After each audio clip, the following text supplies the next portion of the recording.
It's Friday, July 31st, 2015, and let's talk about what happened this week over at xdadevelopers.com.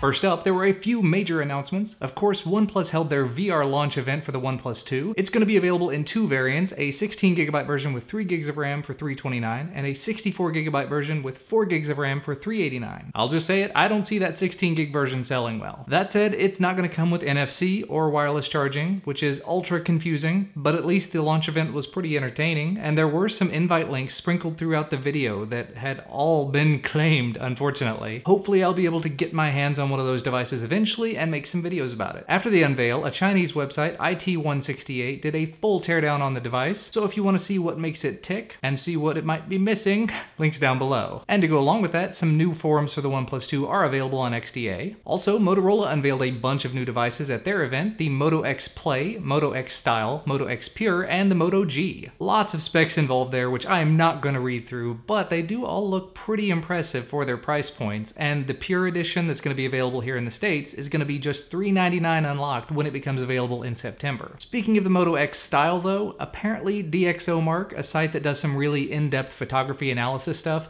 put up a report talking about the Styles camera, and they say that it is the next best camera after the Galaxy S6, which is saying a lot, again, given that price point. So if you're in the market for a new phone, but you don't want to break the bank, now there are some more excellent options available. And of course, new forums for all of those Motorola devices are available as well. The new generation of Android One devices has begun to roll out as of this week as well with the Lava Pixel V1. It doesn't look like that bad of a device really, but the price is going to be about 11,400 rupees, which is about 175 US dollars, which is kind of high for Android One.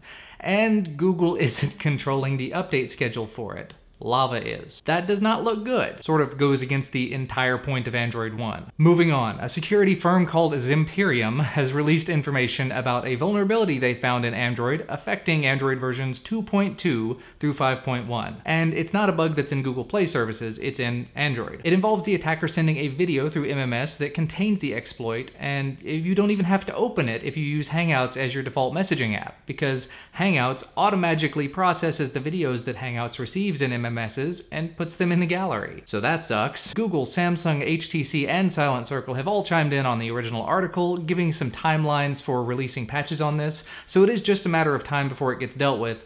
But in the meantime, be careful about what you're doing and maybe don't use Hangouts for MMS for a little while. Microsoft released an update to their Android emulator about a week ago, so now you don't actually have to download the full version of Visual Studio to get your hands on their emulator. You can just download the emulator itself. Something that probably should have been a day one decision. And that emulator can be used with Android Studio and with Eclipse, and they've put a tutorial for how to do it out on their site. So that might be worth taking a look at if you do any emulation work with your development, and you probably ought to be. XDA recognized contributor Jazanek put out a review of Sony's AOSP-like software they put out for the Z3. He also released a link so you can go out and pick a copy of it up for yourself. So if you've got the Z3 and you want to try out something that feels a little more like stock Android, links down below. XDA senior member Ansabovi put together a tutorial for how to get CM 12.1 running on the Zenfone 2, which actually was previously reviewed in an article over on the portal and raved over by Mario. Rovo89 has released an update to the Xposed framework for Lollipop, version 68, fixing a couple of very nasty bugs, so do make sure that yours is up to date if that's what you're running. And speaking of Xposed, Matthew put together an article talking about how creating Xposed modules is actually a little bit easier than it seems, and that Rovo89 has actually put out a guide showing you how to get started. So if there's a module you've just been dying for, but it hasn't been made yet, maybe you can give it a shot. And to wrap things up, as usual, 3 other videos went up on XDA TV this week. TK did an Xposed Tuesday talking about the net strength module. Then I reviewed a few Asus accessories, and we set up a giveaway for those. By the way, in case you missed it, we are giving away 5 sets of Asus accessories, so do make sure to go watch that video for more information on that. And then TK did a tutorial on rooting the LG G4 and installing twerp.